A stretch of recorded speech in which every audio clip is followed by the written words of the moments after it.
All right, everybody, I am back with a brand new DC update.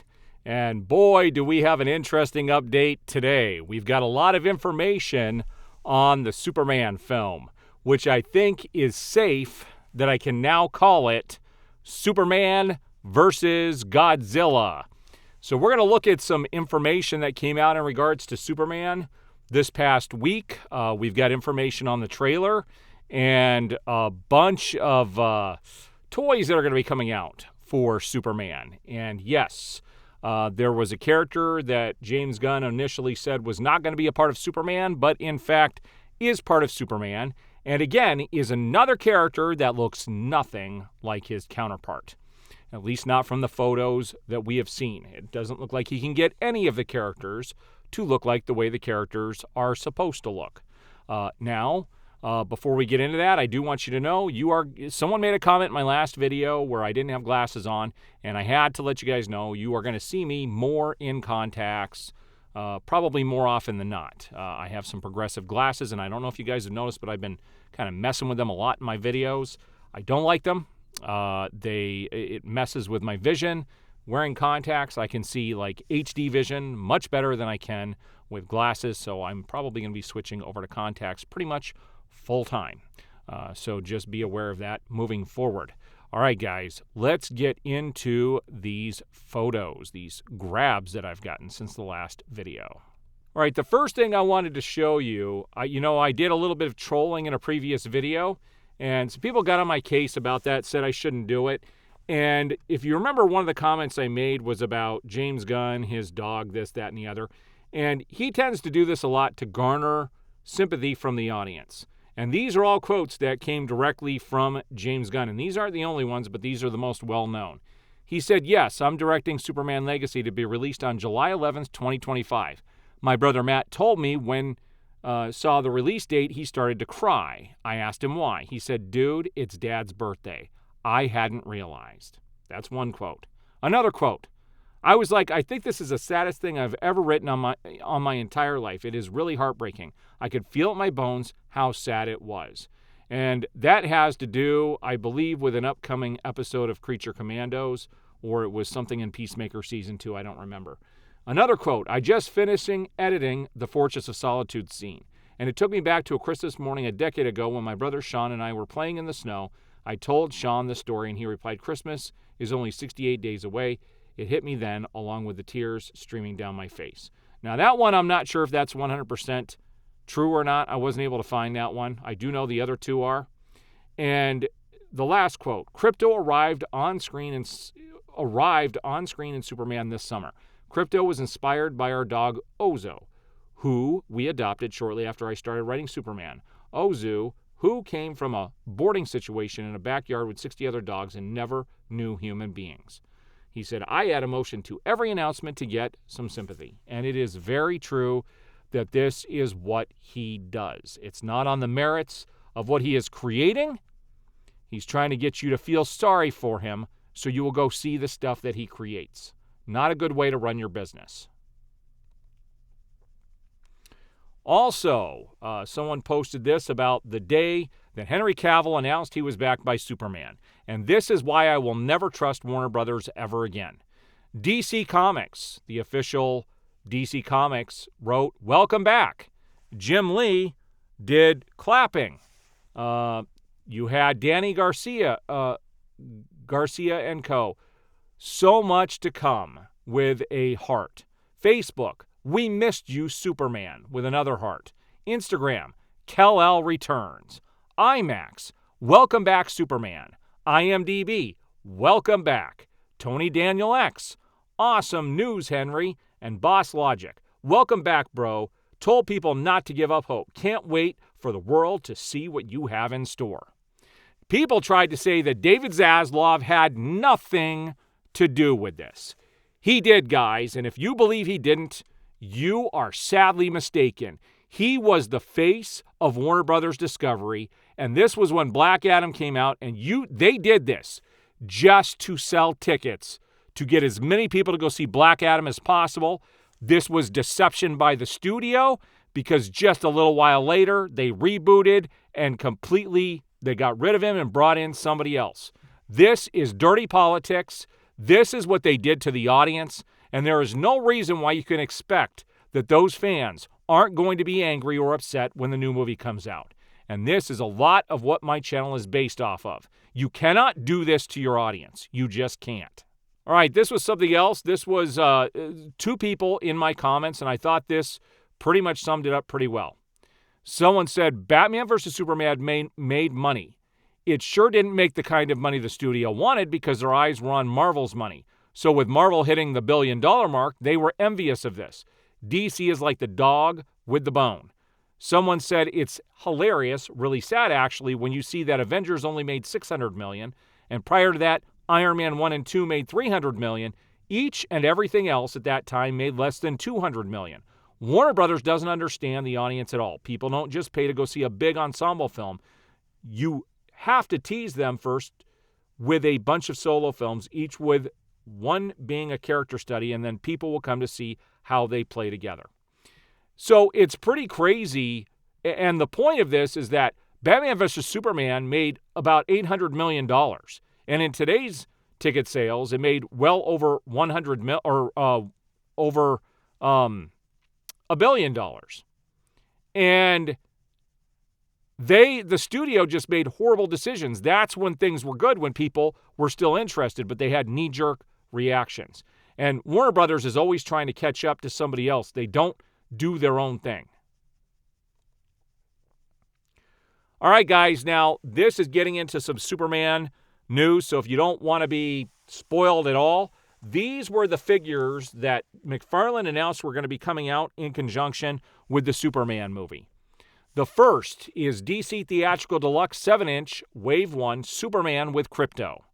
You also have DC Theatrical Deluxe Lex Luthor with Baby Kaiju. Yeah. We're getting Godzilla in a Superman movie, guys. Baby Kaiju. DC Theatrical Deluxe Ultraman Superman movie. Ultraman, who James Gunn said was not going to be part of the movie. You also have Superman by himself, Metamorpho by himself, another 12-inch Superman. You have the DC Superman movie Megafig of Kaiju. You have Superpowers 5-inch figures. You have Metamorpho, Green Lantern Guy Gardner, Mr. Terrific, Ultraman, Superman. You have the vehicles of the T-Craft, the Fortress of Solitude playset, collector vinyl figures of Baby Joe, Baby Kaiju, and Metamorpho. I don't know what Baby Joe is. Baby Kaiju is obviously a monster. And you got Metamorpho. So James Gunn had to come out and debunk Dua Lipa. I don't know how you say her name. She's a singer. But it says, someone had said, has made a 10-year deal as Zatanna in the DCU. Someone asked, is this true or debunked? Thank you very much. He said, until this moment, it was neither of those things, but as of now, it's both. 10-year contract. Do you think this is the 1930s? I'm a Dua Lipa fan, but no. She is not going to play Zatanna. It's not happening, guys. Now, this leaves me scratching my head if this is true. It says, Dynamic Duo is currently eyeing a spring of 2028 release date. We'll have big action set pieces that's similar to the Bourne Ultimatum. Now, this was going to be an animated project. I don't know why you would have set pieces similar to the Bourne Ultimatum. That is pretty weird. And for this to be a 2028 release, summer or spring of 2028, that's 3.5 years away, guys. Why in the world would it take them 3.5 years to put this movie out? And why in the world would they announce this 3.5 years out? It's just weird. Now, this was going around. Somebody had sent me a message, and this is where this came from, that James Gunn had made a comment of how the DCU was going to connect to the DCEU. And I already made a comment on this, and it's ridiculous. It was titled under a video where I said, so this is how the DCEU gets rebooted to the DCU. And I believe on the title card I put ridiculous. So it says, James Gunn clarified how the new DCU will deal with DCEU plot points. He said some things in the past in other media have still happened. Though there are references to those things that happened in the past. And those references then become canon in the DCU because we mention them. Again, this is the most lazy, ridiculous thing. When this thing was rebooted, I said there were two options here. Either you have to make sure that the DCU stuff still happened and you go into a brand new, 100% brand new cast.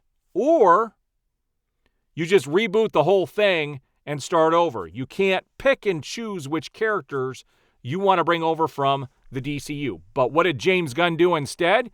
He's going to say some of the things happen in the DCEU, and he's pulling over characters that he wants to continue.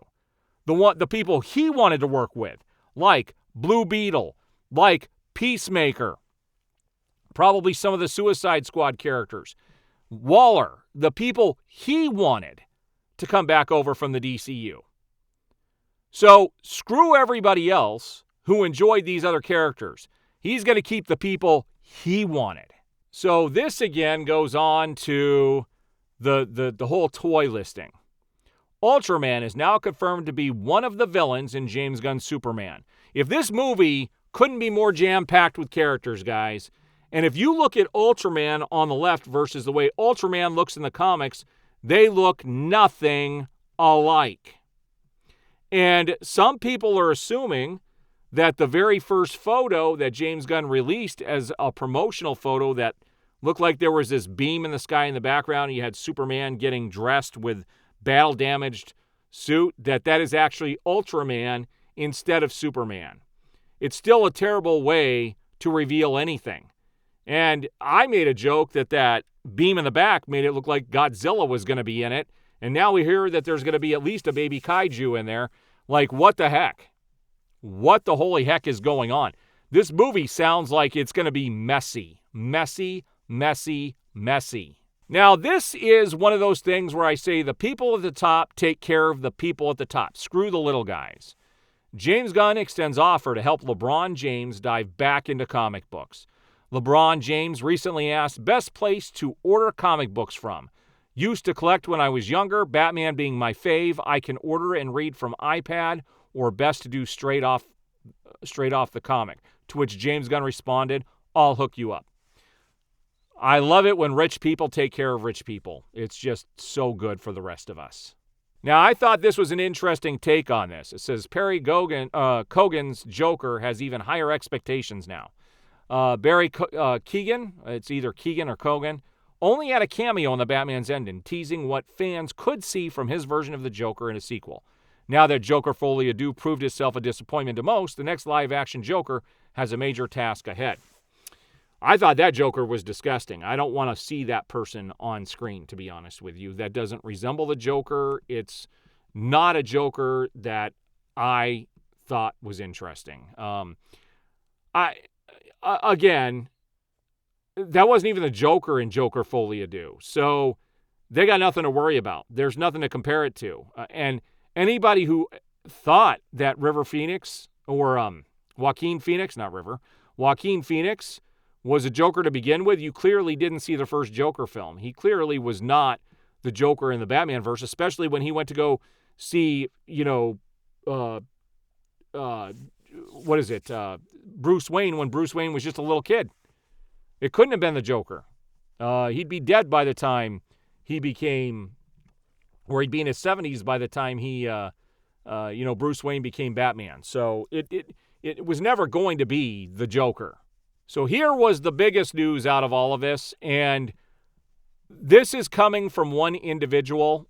We don't know if this is true. James Gunn has not confirmed this at all, so I say take this as just rumor at this stage, but it says the first Superman trailer will drop in December. DC Studios will attend CCXP, which runs from December 5th through December 8th.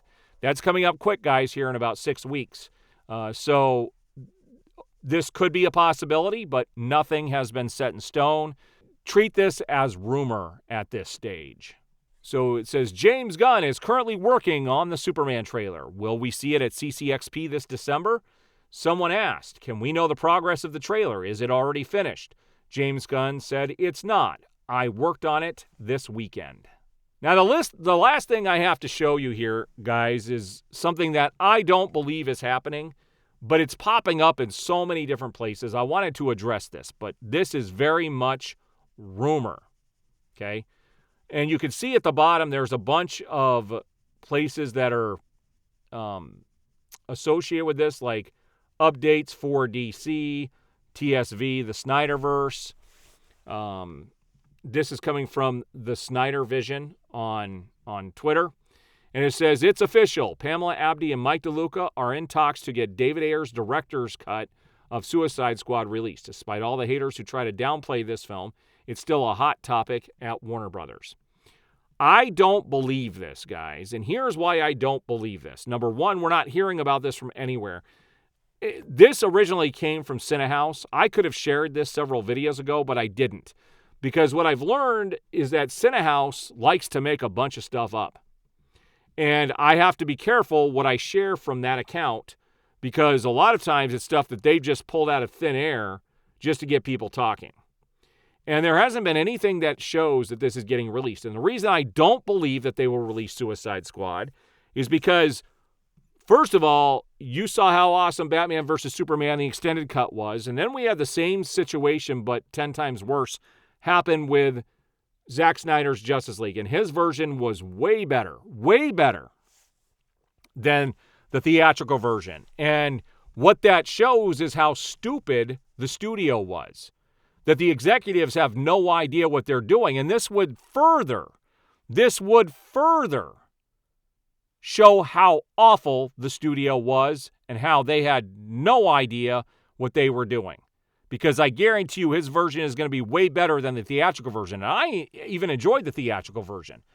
But knowing David Ayer now versus then and what he said, I want to see this film, because I do know when I originally was waiting for this movie to come out and following everything, that they said that Jared Leto's Joker had over an hour of screen time.